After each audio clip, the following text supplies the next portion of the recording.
Good evening. Welcome to this talk, Shashwat Panda Memorial Talk. We have with us Mrs. Rama who's a sought-after business advisor, passionate people researcher, prominent independent director on India Inc.'s boards, and author of widely acclaimed books on the Indian market and consumer.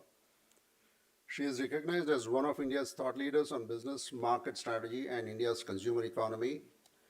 Rama describes her work as bringing market focus and consumer insight to business strategy and providing the people lens to understand India's economy better. She has been visiting faculty at Indian Institute of Management, Ahmedabad for over 2 decades. She was actually teaching marketing research and marketing strategy, etc. when I was a student there.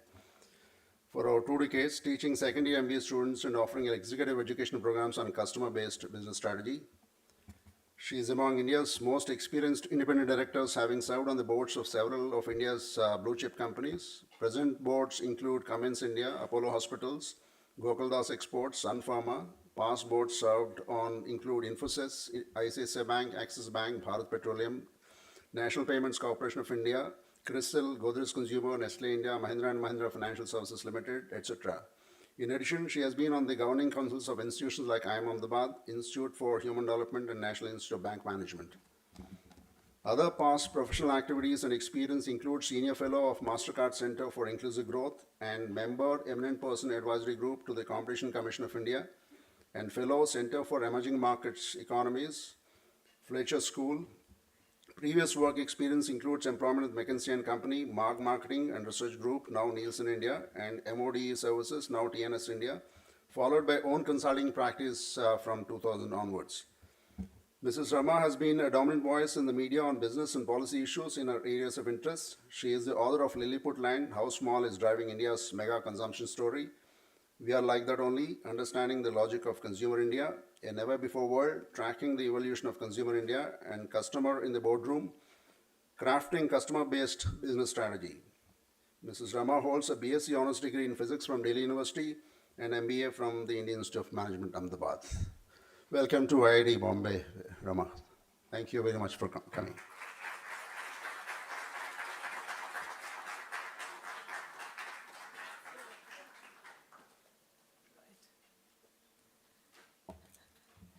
Hi everybody, good evening. A special thank you to both of you for the honor of having me here for this memorial lecture. I am deeply grateful to be invited to this. To all of you, I teach a bunch of engineers in IIM Ahmedabad, and we sometimes tell them the world is not about alpha people ate beta apples. So I tried teaching a course recently which was neuroscience, anthropology, and big data all combined together in the hope that we could broaden the understanding of the basis on which people decide, psychological foundations of behavior, social and cultural foundations of behavior, and of course the ubiquitous data that is supposed to tell you a lot of things, sometimes does and sometimes doesn't. So today I'm going to talk to you about an area of research of mine, which is understanding India's household consumption story. And first, why should anybody understand India's consumption story? Because economic growth is something we all look at. GDP is something that concerns all of us. And GDP, one of the ways to calculate GDP is C plus I plus G, consumption plus investment plus government spending. So this is the C component. Also in India, the C component is between 50 and 60%. That doesn't necessarily mean C is wonderful. It just means I is lower than C, the investment. But it does account for over half of our economy. And that's why I think understanding it is important, because India's household consumption story is not about macro numbers. Household consumption, which is this large C component, is about choices that people make. And in a country as complicated as India, as you know, it's often said, everything you say, the opposite is true. My favorite quote is that the test of a first-rate intelligence is the ability to hold two opposing ideas in the mind at the same time and still maintain the ability to function. And I think in today's times, that is an extremely important ability. And I'm going to talk to you today about a few things around consumer India, but one, I'm going to talk to you about the macro micro disconnect, which is we're the greatest, we're the largest, we're one, two, and three in the world on everything. And if you actually look at the micro, which is the per capita, as I will show you, there is a disconnect. And the other is what I call the God is in the detail problem, which is that if you don't dive into the detail, you get one picture, and the minute you dive into the detail, you get another. So right now, I am fighting the idea that every young person in India is it really wants to be an entrepreneur, is going to have a startup, is going to be a unicorn, and that's really what the person wants to do. But when we actually go out and study young people, particularly in the lower income groups, they're dreaming day in and day out of a government job. So the God is, and of course there are unicorns as well. And of course, everybody who gets out of here is going to do dramatic things. But when you look at details, we'll talk a little bit about that as well. God is in the detail. So first, looking at the macro-micro disconnect, since this is a bunch of quant guys, I thought I have a lot of numbers, but I think the idea of the numbers is to tell the story. The numbers in themselves are not interesting or important. But when we say we are number one, two, and three, of course we're one, two, and three. But if you look at all the celebration that we have overtaken Japan and so on in total GDP, I'm not saying there is no reason to celebrate, but I'm also saying that please look at our per capita GDP. Per capita GDP basically tells you how rich you are. And let me see if I can get this going, right? Can we? Does it show up anywhere? No? Okay. Third column, per capita GDP. Per capita GDP tells you how rich we are. Total GDP tells you how large we are.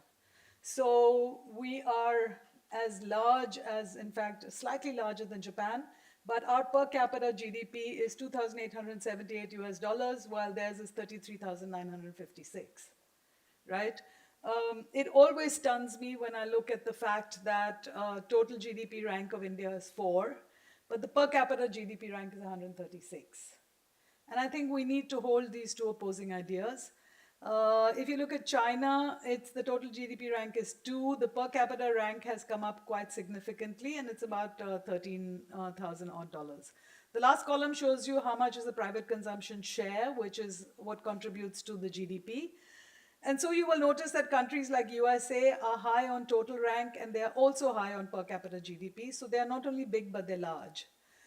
But the BRICS report that came out a few decades ago said that in future, the world's largest economies may not be the world's richest economies. And I think that's what we're proving right now. We are the world's largest. One of the things this actually means is that even a small percentage of a large number is a large number. So we are 1, 2, and 3 on everything from diabetes to digital transactions to any other metric you want to pick. And the question really is that should we now be struggling for world rankings, or should we be looking at pulling up who we are internally and trying to get our per capita numbers up? But this is a good example of a macro-micro disconnect. The other one is aging. If you look at this data, this is showing you the age distribution of the country. Yeah, I think you can see it well on the screen. The age distribution from this government of India has put out statistics 2011, 21, 31, 36. What do you see here? You actually see the country's aging, right? And every time I look at it, I panic and I say, there goes the demographic dividend is slipping away. The demographic dividend is supposed to basically be young people of productive age and an endless supply of young people at productive age more than older people, and that's who have to be cared for. But today we have an older population that is the size of Spain, it's the size of Kenya. So every time I look at healthcare and so on and so forth, it came home to me the other day when we needed some blood replacement for a classmate of mine in Delhi. And I realized that everyone in Delhi, in Gurgaon, who is my vintage, is not allowed to donate blood. None of them have children who are living with them, and we don't know any young people. So it really is a real thing in some ways. But at the same time, this is really where the heart of the whole proportionate representation in elections debate is going. If you look at Andhra Pradesh, between 2011 and 36, the 0 to 14-year-olds have actually dropped as a proportion of population by 9 percentage points, and the oldies have actually increased by 9 percentage points. If you look at Uttar Pradesh, it has also dropped, but even so, you still have the 0 to 14 is 22% and the 60 plus is 12. So the South has already had its demographic dividend in different ways, while the North is yet to have it. So that's an example of the God in the detail, youthful and aging at the same time. So India is known to be in fact, I often get asked to speak to investors foreign investors, particularly in the stock market. And they say this is the world's most exciting consumer market. And I also address the boards of a lot of visiting companies who are saying, why is it so hard to extract full value from this market? So yeah, we're large, we're exciting, we're number 3, we're all those great things, number 4, but it is so hard to extract full value.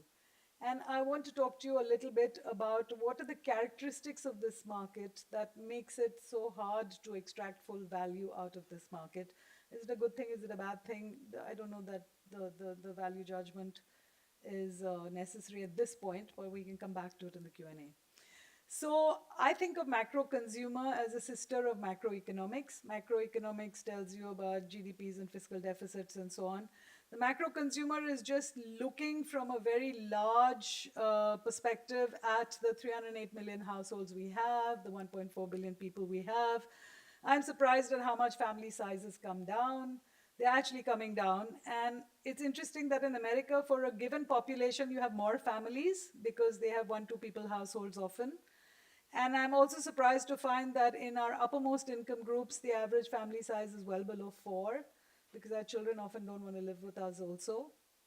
And that means that you get a certain consumption kicker just from family sizes decreasing. That's interesting. The other thing about macro consumer is to say that consumption is not a number that is made from magic fingers. Consumption is about the choices that people make.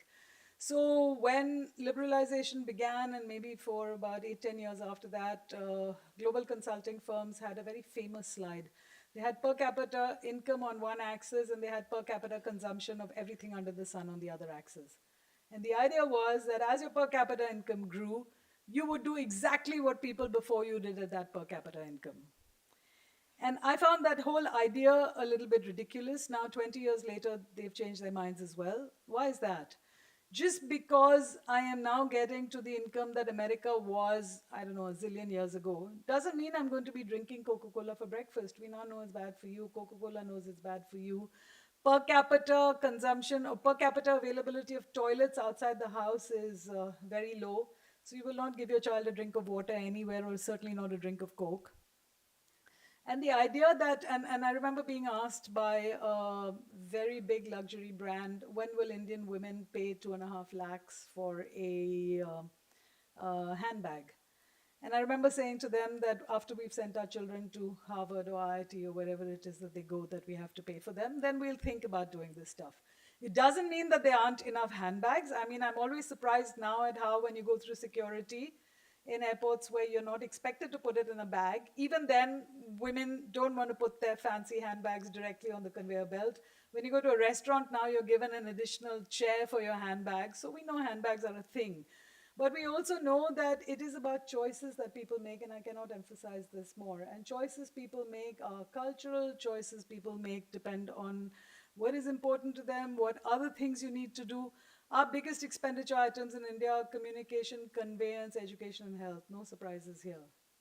If the government gave us education and health of a first-rate quality that we wouldn't have to spend on, and if you didn't have to spend 150 rupees commuting every day, which even my maids do from one end of the city to the other, we would make a different set of choices, right?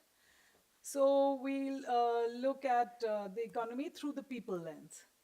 And in order to understand it, I'm going to look at 3 aspects which are important. One is what I call structure. You will get to know what it is shortly. The other is how consumers behave. And the third is what's happening to supply.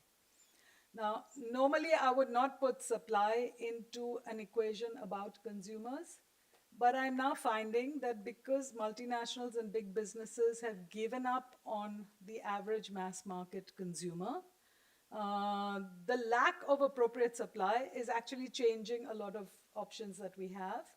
And the presence of very small consumers, very small suppliers, is actually making a lot of things affordable to us that was not before. We'll talk about that. So the structure story, which is what's our income, what's our occupation, where is the money, where is the wealth, is a very depressing story. So we don't. I work in the world of business, and business hates to look at this data. We all want to talk about consumption. Who's buying new cell phones, how somebody bought a pair of jeans that was worth so much, how lower income people are actually eating out, how we are actually traveling more than we ever were before, all of which is true. But the behavior piece has 5 stars because that's a done deal. We'll talk a little bit about it, but in this country now, everybody wants to consume. In this country now, in addition to the many gods we have in the pantheon, consumption is the new god. So, behavior wise, consume. If people are not consuming, it's either because they don't perceive value in it, or worse still, because they can't afford it. So, a lot of our understanding of consumer India, Indian consumption is all about behavior because that's where we feel comfortable. But actually, the problem is structure, and supply is something that the jury's still out on. So, I'll take you through first a few things that tell you what India's structure story is. First and foremost, the reason it's hard to extract value out of this market is because it's hugely challenging to business economics, especially for multinationals when they come from countries which are both rich and large. I always say that in the spreadsheet, you go wrong in the per capita consumption. How much will you consume? How many bottles will you consume? How many refrigerators will you buy? How often will you replace something? So our demand structure, which is what the ranking that you see shows, 4 and 136, is that we have a lot of people who consume a little bit each, not regularly, but it adds up to a lot. That's the way the math works. So, when the most famous example is the shampoo sachet, where you have a lot of people consuming a little bit in the form of a sachet once in a while when they want a slightly better option, and that adds up to a lot. It adds up to more than the bottle market. And I often ask, who's to say that this is a genuine consumer, this is not a genuine consumer, this is the way consumption should happen, or this is not the way consumption should happen? Because the dharma of business is to add value and extract value. And I think that's really simply all you need to do. Even in the business to business space, it's a large economy with many micro businesses. So if you are selling B2B on anything from, if you're selling polyurethane, you have to deal with a lot of small software suppliers. If you're selling fabric or apparel or electronics, you have to deal with a lot of micro businesses that are doing whatever they're doing and so on. We also have what I call a painful long tail of well distributed income. So, in a country like China, if you pick 4 corridors, you will get a significant amount of the income. In India, it's everywhere, it's sprinkled and scattered everywhere. So, LG, for example, as a company, knows how to exactly figure out where the pockets of money are, and you will find LG dealers in the strangest of places because they know that you have to mop up money there. The other thing is that after liberalization, we thought that we would get more homogeneous, more similar to each other. But actually, we've got more heterogeneous. Our politics has gone heterogeneous. We don't have a single ruling. The ruling party at the center doesn't rule anywhere in the south. It doesn't rule anywhere in large parts, right? There's a lot of regional, there's a lot of local. Even if you look at OTT, now a lot of it is going into small languages, local languages. It's fragmented.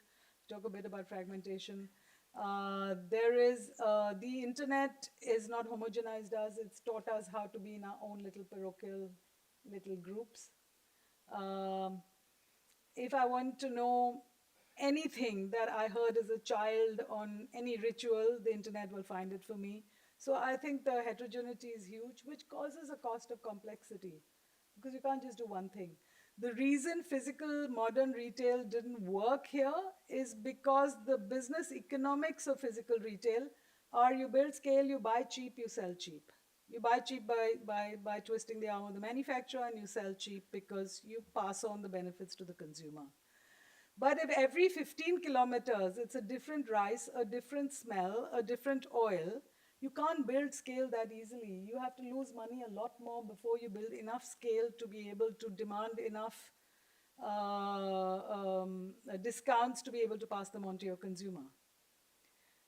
And again, consumption is also about how people earn. And I think you are all familiar, or you should be, that most people in India don't have a regular job. And while we're fond of saying it's the gig economy, the gig has many levels of skills in the gig, right? And I always say that agricultural labor has now become Swiggy boys. But it is a pretty poor occupation demographics. And I will tell you a little more about what I call monster consumers. And I will tell you why our consumers are monster. They want very high performance thresholds. They want very low, they have incomes that are low. And what the company wants is a profit margin. So we talk a little bit about that. But basically, the demand structure is hard and it's challenging. What this chart tells you, and I put this up usually for my business colleagues, is that Indian households are not as rich as you think they are. If you divide all the households in India and say the richest 10%, the next 10%, and so on, and divide them into quintiles, just look at the last column. The per capita income of the richest 10% is $8,874 in, I think, 22, 23, or maybe 23, 24, thereabouts. The poverty line of America is 8,037. So even our richest 10% are above the poverty line. And if you say no, I don't know how many of you are familiar with purchasing power parity, PPP. And you say, no, no, no, let's look at PPP. If you look at PPP, then it comes down to the second red line that you see, which is the middle 20%. Everybody below that is the poverty, 60% are below the poverty line of America. So we're not as rich as we think we are, but on a total pooled income basis, a few people that earn a little bit that add up to a lot adds up to a lot. Every time I put these numbers up, the world of business doesn't like them. And I say that if you multiply the average annual income by, or if you add all the pooled total income of all these households, you will get a number called personal disposable income, which the government of India puts out. It's about 70 odd percent, 78% of GDP. So it is what it is, and it's not really rich. And you say, well, what about all these people who are having private planes? What about all these people who are eating 5-star? And I'm saying that they could be your neighbors depending on where you live, but they really aren't India that much. I also say that income is like paternity, it's a matter of inference. Consumption is like maternity, it's a fact. And so I start looking at what do you own? What do you own? And this is data from a company called Cantor, it's 2022. How many households in India have a car plus an air conditioner plus a washing machine plus a laptop or a PC? And the answer is 4% of urban households and 0.2% of rural households. So while everybody you know has all these items, everybody we know is a very small part of the large number of people who make up our $4 trillion GDP estimate in 2025. On the other hand, if you look at two-wheelers, refrigerators, and color TVs, you will find that it's almost half of urban India and 28% of rural India. So 114 of the 308 million households actually have that. So every time you have car sales as a number, because that's what the West tracks, and you look at car sales and you say, oh my God, car sales are low and the economy is going down the toilet. I'm saying that car penetration is really the top 10% of people, 15% of people, and all the Ola, Uber, and so on, where the banks are lending to the dealers are lending to these guys. When they don't pay, we write off the amount of money. It's a Ponzi scheme in bad times. Good times, you sell more than you need to. So the two-wheeler is actually the central nervous system. The two-wheeler and the cell phone are the central nervous system of this country. And that's why Bajaj Finance does very well, because it started by hooking onto the central nervous system and then offering them other productivity tools. So a refrigerator is a productivity tool. It's not a nice to have. because I can cook once a week. I can, similarly, LPG gas. So now you know why people appreciate what they appreciate. The other thing I want to tell you about structure, one is we're not as rich as we think we are. And second is that the top 20% of Indian households have a disproportionate share of our income. If you take all the households in the country, the richest 20% have over half of India's income, about 44% of India's expenditure, and about 35% of surplus income, 35% of a ratio which is how much money do you have left after all your expenses to your total amount. And everybody else has much lower amounts. This has got worse after COVID, but roughly the middle class that we talk about is actually the top 20%. And why should you know this? I think you should know this because it is not to say that if you look at the data, you will find that the graph for Q4, quintile 4, quintile 3, quintile 2, and the poorest 20% is also rising. So it's not like incomes aren't growing, but the 20% are growing much faster. Why? Because all of us have the skills, we have the education, we have a structure that helps us, we know where to look for jobs, we have, in the younger generation's case, parents who are somewhat well heeled and give you the ability to be able to handle it. So, this is really where the golden goose is. And the other thing I want to tell you is what I call India's number trick. That if you look at metros, small towns, urban, rural, and something we call developed rural are things that are close to cities and therefore mimic city like behavior but are technically rural. You will find the first two rows. The first row tells you that metros have 9% of households only, even though we're coming apart at our seams. 18% of income, so 9% of the population has 18% of the income of the country's households, and they have 27% of the surplus income. So if you kind of look at population share to income share as an index, metros are obviously things we like because you have double the population, double the income for a given population. But if you look at underdeveloped rural, which is really the lowest end, based on a lot of indicators of the districts, 1/3 of Indian households are underdeveloped. That's almost 100 million households. They have 21% of the income. So they have 32% of population, but 21% of income. So their index is 0.7. But the point I want to make to you is if you look at income shares, underdeveloped rural has more cumulative pooled income than metros. Do companies like to go to underdeveloped income rural? Some companies do, many companies don't. If you look at urban and rural, you will find that all of rural India has over half. Rural India has over half of India's income, over half of India's expenditure, and and about half of India's surplus income.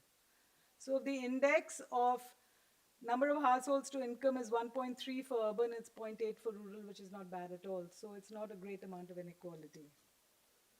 The reason I tell you this is because if we're thinking that rural is absolutely the pits and urban is where the action is, and that urbanization will start driving consumption for us, the train's already left the station. Also, a lot of urbanization is coming from what is called census towns, which are neither fish nor fowl. They are big villages, but they are not quite developed as cities go. If you look at smaller towns, you will be reading in the papers that tier 2 cities are doing well. Tier 2 cities have 8% of households, but they have 10% of income. So I can understand how people think, oh, things are happening to them. I don't know why that's zero, it should be 0.8. And developed rural is actually better than the smaller towns. So essentially we're saying that there is how rich and there is how large. And if you look at gold, we have a center in IIM Ahmedabad called the Gold Policy Center, and we're all the time tracking gold purchases. You will find that there is more gold purchase in the poor and underdeveloped regions, even though there are a lot of people buying a little bit of gold once every couple of years, that still adds up to a lot. And it's not a productive asset, but it is a safety asset, right? All this chart is telling you, if you look at the blue, I've looked at over income, what happened. And the point I want to make is that government policy tells you who's growing and who's not. So if we had a very left-leaning government, then the lowest quintiles This is 5.9 is the lowest quintile, and 50.2 is the richest 20%. Should have come there. So the richest 20% had, take the second last row, had 50% of the household income in 95. It went up to 52, 2004-5. Then we had a period of fairly left-leaning politics. It came down to 45%. And then, had we continued with that projection, the richest 20% would have had about 41.8%. But COVID came. What happened to COVID? Those that had to go and work on a construction site could not earn. If you were able to WFH, work from home, then that's fine. Most people couldn't work from home. People who were smarter made money even if you couldn't work from home. So there's an electrician I know in my area who was the only guy who had bribed all the cops, and he was fixing everybody's electric problems during COVID. But on the other hand, I have a yoga teacher who took almost the entire period before he figured out how to do online classes. So essentially what happened, the blue is telling you that we expected the top 20% to have 41% share, but after COVID it actually went up to 56%. And that is what they call the famous K-shaped recovery. That the lower income actually shrank its share of income from, they should have been at 8%, continuing to grow, but they actually came down to 3%. So the last column tells you what we expected and what we got. So the lowest income did worse than expected. The lowest three incomes did worse than expected. The top income did better than expected. So when you say companies, when you read in the papers that companies are doing what they call premiumization, it basically just means that they're saying, hey, the rich guys have the money, let's go after the rich guys and forget the rest. That's a choice. Okay, I'm going to skip this. I think I already told you this. And how consumers earn, as I told you, explains a lot of volatility for us. A very small percentage, I would ask you to guess, but I will tell you it is less than 15%. Formally employed is about 5-6%. But between that and regular salaries, it's a very small percentage. Most people in India do not have regular salaries. We have a fair amount of what is called private employment. So private employment is not as nice as public employment unless you're very rich, unless you're in the top income bracket or in the top skills bracket. And you have a very high number of what are called own account workers, gig workers, the urban company guys, varying degrees of skills. And there is 1/3 of this country still depends on casual labor, agricultural labor, and small farming. There's no social security. So in the context of consumption, we're very good at separating occupation from consumption. But occupation tells you how you consume. And then this whole middle class that we're talking about. I want to spend a little time talking about why this middle class is so important to us. You know, if we look at a lot of sociological literature about why is a middle class important, a middle class is important because they have stable, predictable incomes, they have skills to earn and grow, they actually drive your economy in a very stable and positive way. They have surplus income to invest in their own future and their children's future. And because they have a pesha, they have a line of work, they have some skills in their hands or some education, their resilience to bounce back after hard times is pretty good, which sort of describes a lot of people with education in this room.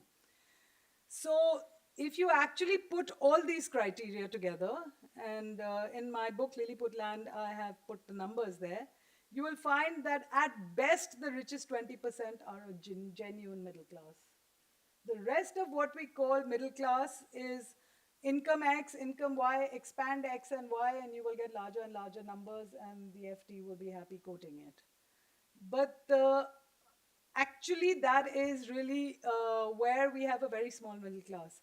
And we think that with such a small middle class, if we have done such good stuff, imagine if we had more middle class, which is genuine, how much more powered could we be? So it's not about being 1, 2, or 3 in the world, but can we unleash the power of what we have and create more genuine middle class? I also had a piece recently on the changing face of the future of the middle class. The middle class thus far was born out of government and public servants. And people who have had public sector employment. And that was where the middle class came from. But now the government is not hiring, the public sector is not really hiring.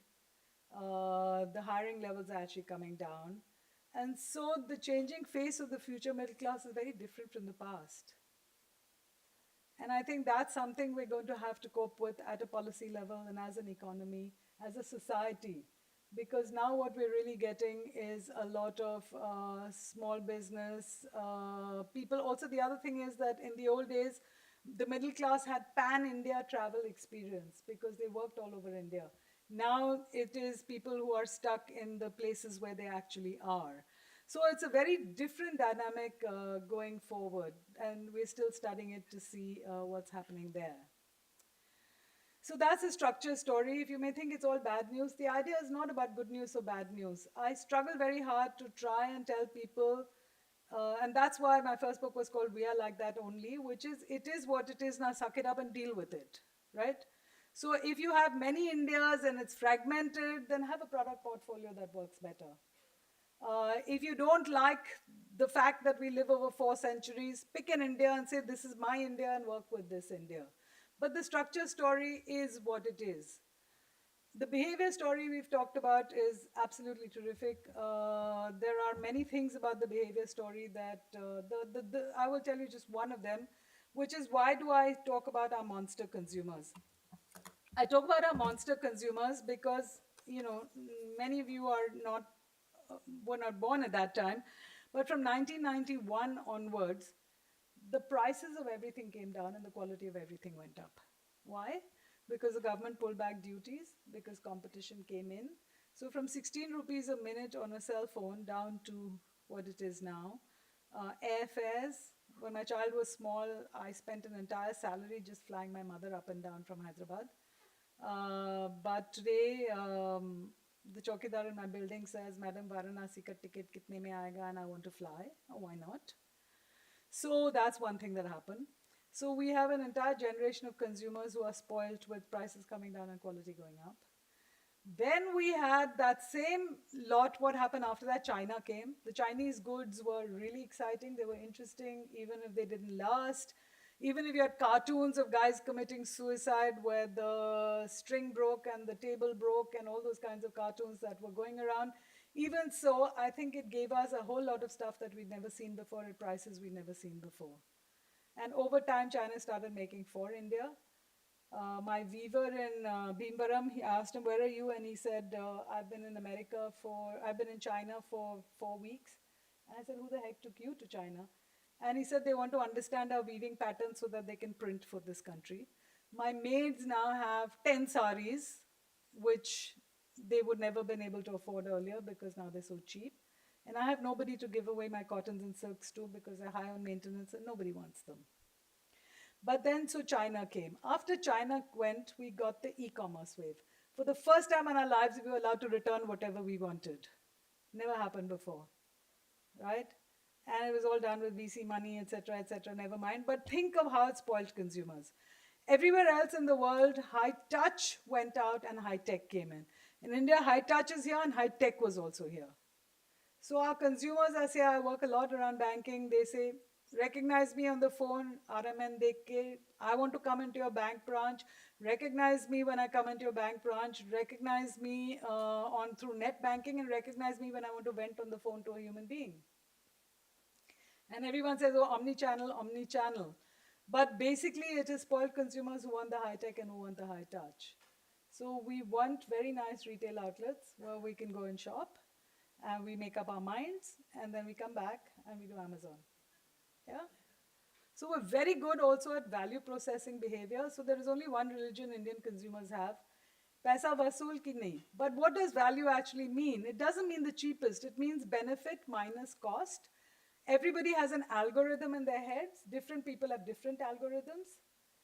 And when they put what you're offering through the algorithm, if the value from this is more than the value from anybody else, it's a buy. If it's not a buy. So very often the value algorithms are tilted towards utilitarian purchases because the cell phone and the two-wheeler are productivity tools. It helps you earn more in a country where everyone is self-employed as an own account worker. But we process value very interestingly.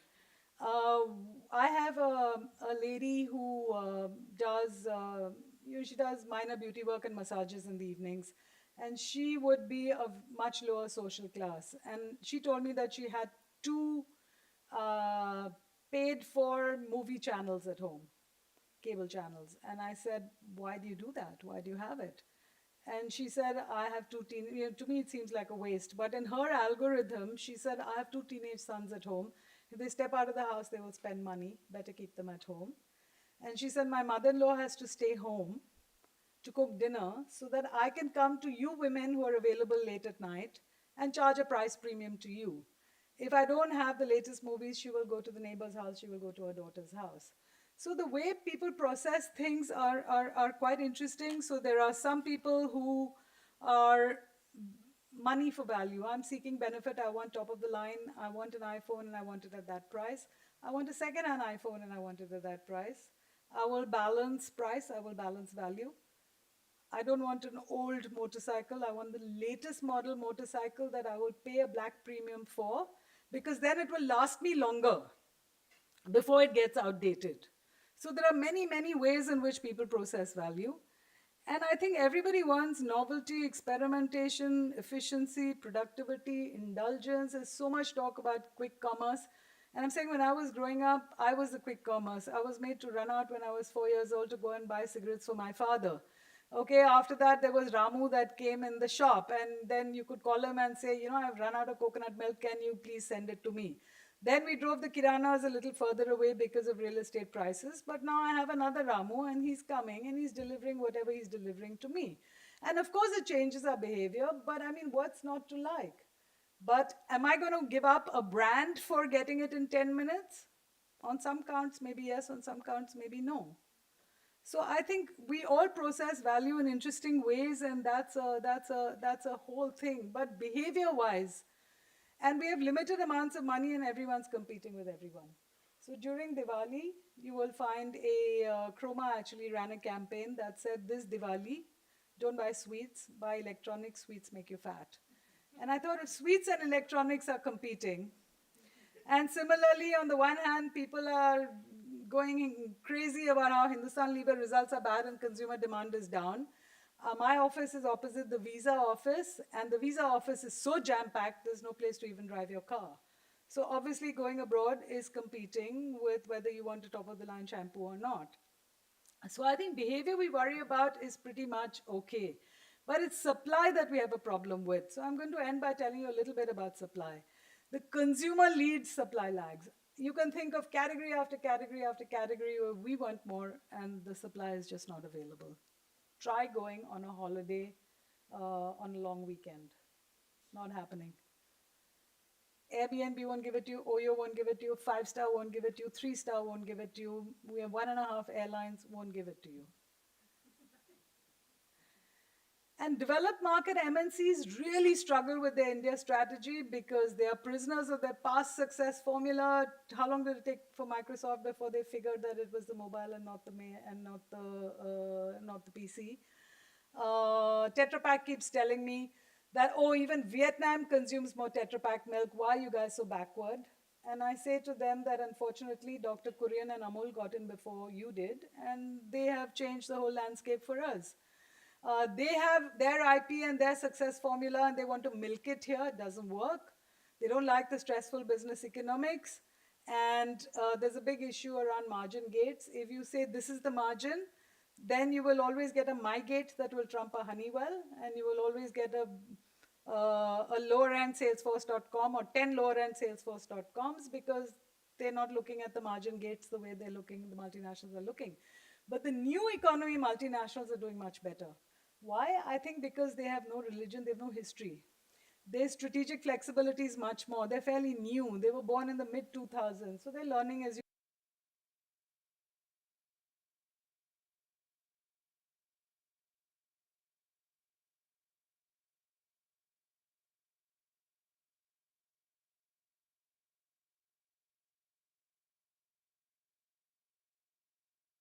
model is a religion, but they have no ritual around it. So if Uber drivers were your neighborhood's daughter-in-law in America, or the neighborhood's daughter, or the old lady who had a car, over here it is somebody else, but they're saying that's fine.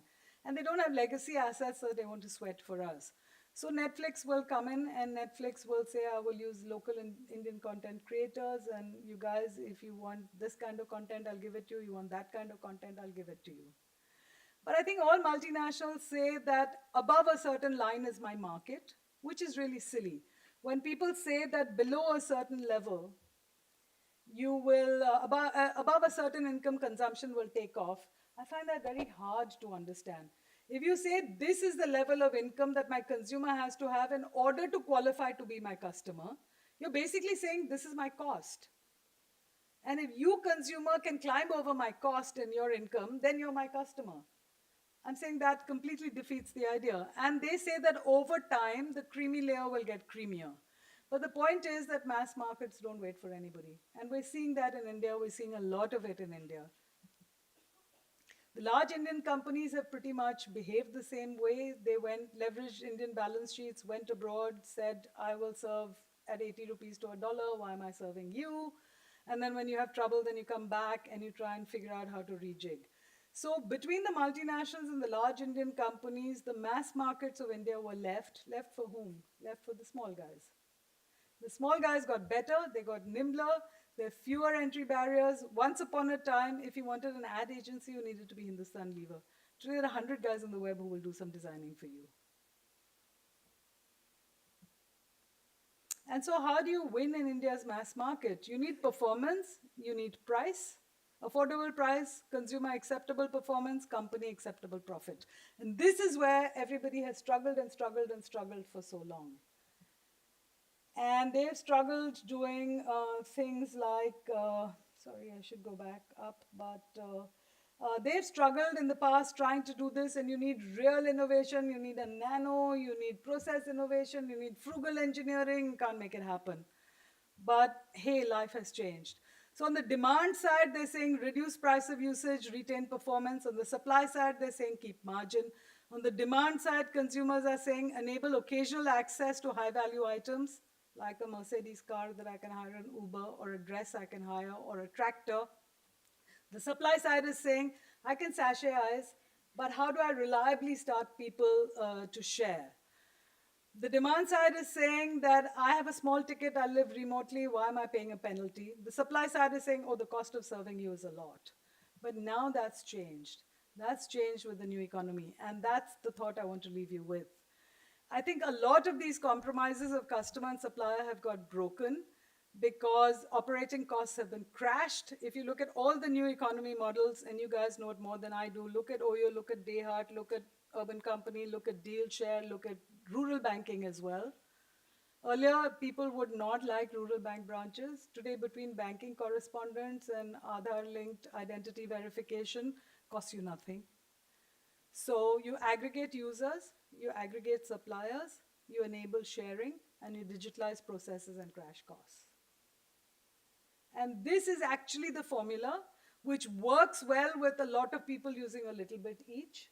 It works well with the small guys who came in, and you're aggregating them.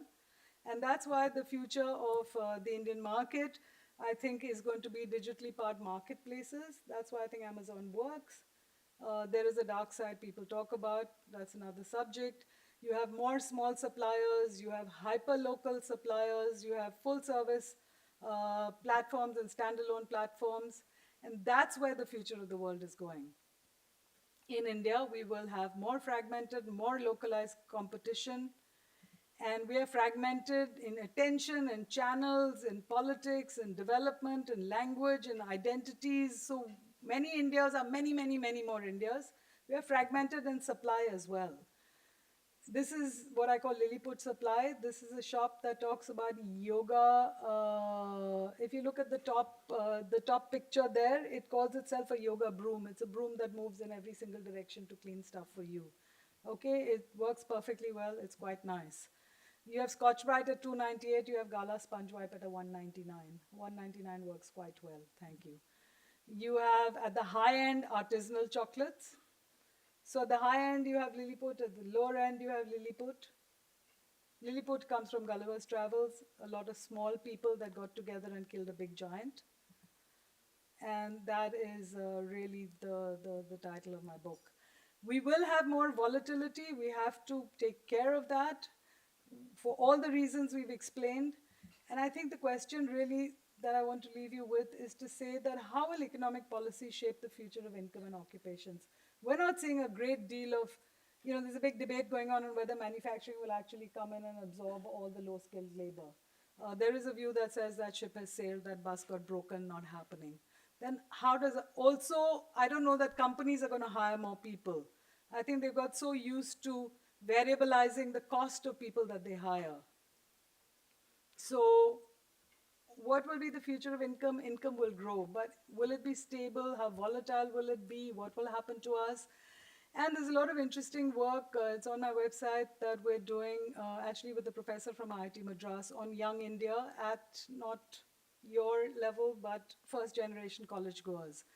And basically they are exhausted. They are high on what we call agency, creating opportunities, doing something, high levels of entropy in their life, poor chaps.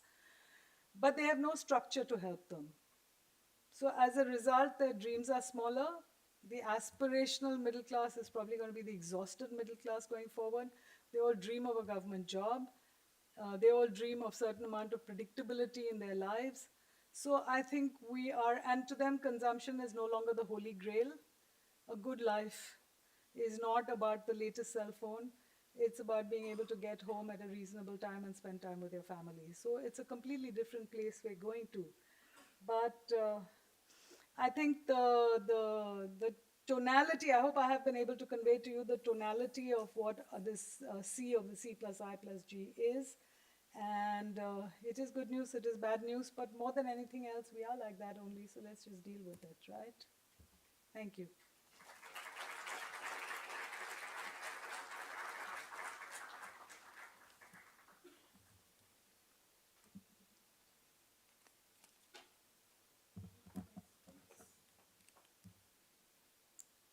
We'll open the floor for questions, if any.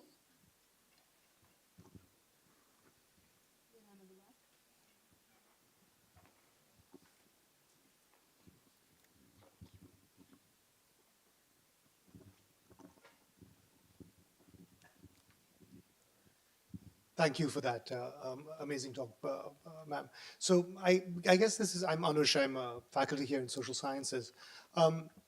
My question, I suppose it's a supply side question, asking you to project the fate of what we might call national capital versus regional and local capital in terms of businesses. Because on the one hand, we hear this narrative that the wind is behind the sails of national capital. There's GST, infrastructure costs are coming down. One India, there's one of everything. You have, digital obviously lends itself to scale. So that seems like the future is good for national capital. On the other hand, you just mentioned Hindustan Lever's problems. A fragmented landscape suggests regional and local capital might have a more advantage. Fragmentation suggests even with digital, there's a degree of opacity, so you need local knowledge. So if you need to customize, maybe the digital doesn't have quite so much kind of space. So what's your take on this narrative? Who's going to make it in this? National capital, which seems to be doing well. Also, they obviously have a certain kind of political edge versus regional and local. Thanks. Yeah, thank you for that question. I think the language of India is and, it's never or. So it's going to be both, but even when you look at national capital, as you call it, big companies that are national in scope are already moving to micro markets. So for example, Hindustan Lever looks at 16 micro markets, Nestle looks at about 12 or 13, ICICI Bank does micro markets for doing its planning. On the other hand, if you look at the kind of businesses the Adanis and the Ambanis are in, while they are national, everybody's forced to do a certain amount of regional. So I think it's who manages to be present in that many regions and aggregate to a total is equal to national. That's my bet. So I'm saying both. And a thousand flowers will bloom and fragment us further.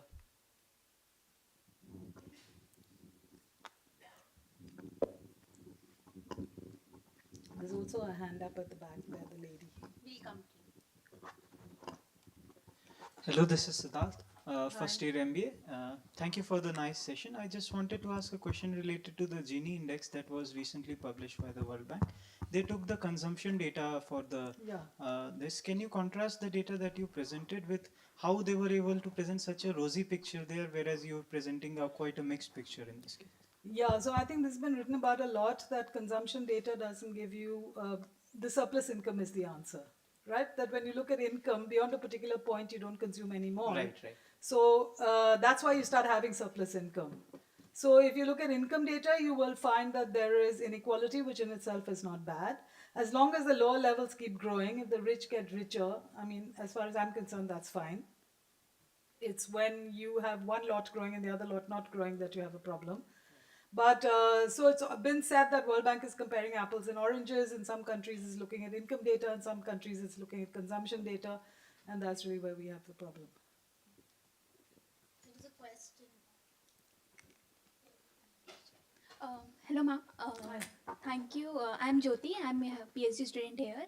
So actually, I have a curious question. First is related to what what role government is playing here. Like, what do you suggest? What kind of the role government should take to consider the our consumer structure, or bridging the gap between, in a way, consumer structure and the corporation thought process? Is there any role, or if it is, what kind of the role we can expect from government at a policy level? Second question actually related to a lot of this new labeling market coming into, and also kind of like climate-based green products, and also about nutrition's health-related products, which I don't know about the research much, what they say about the consumer behavior in this aspect, but it feels like it for now it would be for 20% upper class or something like that. What's your opinion, like how this market could evolve? It is for a mass, for mass, or it is for like upper class or something? Like, what kind of the structural change they can cause? Gosh, tough questions. Let me try and share what I'm thinking. I think the role of the government is to make sure that public goods work. I think they have to make sure that enough people have the skills to be genuine middle class. So if they would only put skilling into education and vocationalize colleges and not have so many people doing useless BA degrees that don't seem to account for anything, I think that's good. I think their job is to provide infrastructure. And with infrastructure, every unit of infrastructure increase will actually do more for us than every unit of income increase. So I think it would be nice if they had more infrastructure. I'm not for government. So, for example, every time car sales fall, car companies say the government has to do something with duties. And I'm saying the government of India is not your marketing director. You have to go and do your own stuff. But having said that, today in the situation we're in, if everybody's getting competitive at a 50% tariff, then I think the government has to step in and figure out how it's going to support, or we will destroy capacity. So I think it is situational, but by and large, enablers and supporters must come from the government, and strategies must come from companies. That's my view. And on the second one, when your children don't breathe in Delhi, whether you're rich or poor, you have a problem. And I think that the rich who are buying, I mean, I don't know how many of you order small stuff from Amazon and you see how much packaging comes, absolutely shocking, right? So I don't know that it is necessarily for one class or another.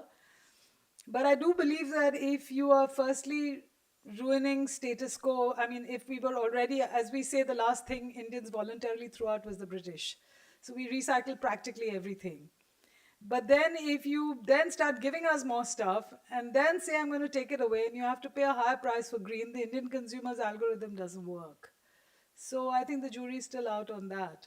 But every time we have government bans, it works perfectly. You won't find a single plastic in the Nilgiris. How quickly Bombay moved away from the smaller plastics. Yeah. It's a work in process. Any more questions? We can take just one more, please. No? Good. Yep. We can take it from there. He's closer to you. So you get the last word. Yeah. Hello, ma'am. My name is Manan Ladsaria. I'm a first year MBA student. So I wanted to ask, when we got independent, we were very Gandhian in nature. We were simplistic and self-sufficient. And ma'am, you talked about how now the Indian consumer, like consumption is actually a god right now. Yeah. So what led to that change in behavior as us as Indians as a society? Like was there any event that led to it from being Gandhian to right now over consuming? So yeah. I've been through both eras, and we used to get punished every budget day for luxuries in the socialist regime. Lipstick was a luxury, air conditioning was a luxury, shampoos were a luxury. You had long queues and waiting lists, and so that was it. And none of us earned enough money because there was no the market in charge. Come 1991, my generation made a lot of money because the market came in basically, and I don't mean the stock market, I mean the market economy. And I do remember being struck by the finance minister of the country coming on TV and saying, please spend this Diwali, please spend. So clearly the discourse changed, right? The social and cultural conditions changed. But this new generation from our anthropological study we're doing is really saying that, look, consumption is a dopamine hit, I want it, but I am not, I consume, therefore I am. And I think we're seeing shifts already happening. So it is, I think this Gadi Bangla, what do you have? That's the first question you ask people, even in marriage markets, right? The IS officer gets a certain kind of dowry. So, I mean, it is the way we are. So it did change because I think our approach to capitalism changed. We embrace the market economy. We stopped being socialist. Self-reliance is a dodgy one because it's taking newer and newer forms as we go along. So Make in India, Make for India is a different kind of self-reliance discourse. But yeah, it's a cultural discourse. So thank you for the question. Thank you, ma'am. Thank you, ma'am. Thank you, audience. I would now request Professor Upendra Bhandarkar, Dean Alumni and Corporate Relations, to please thank our speaker for the day, Ms. Rama, and also our donors, please.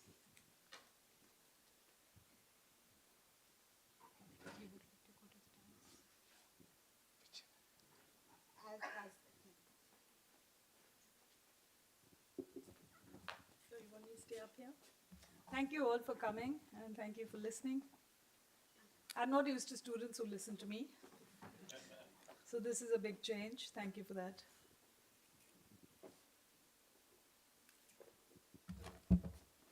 Thank you, madam. This is a token of our appreciation. Thank you.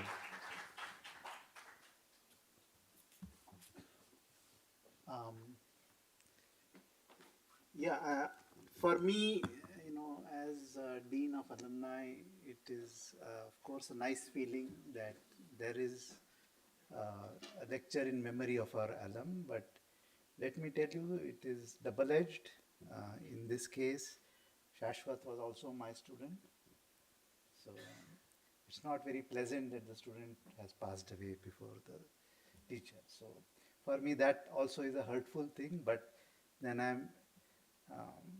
I'm happy that someone has thought that there should be a memorial lecture in his name.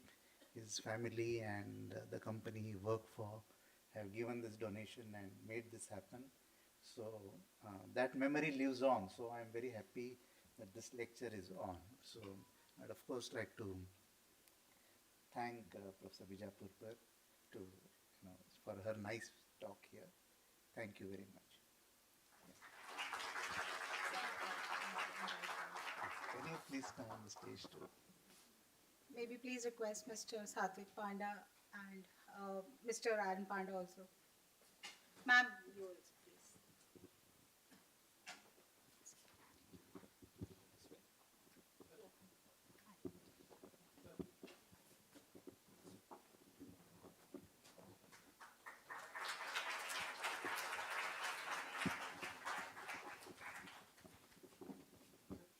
So both of them. Yeah.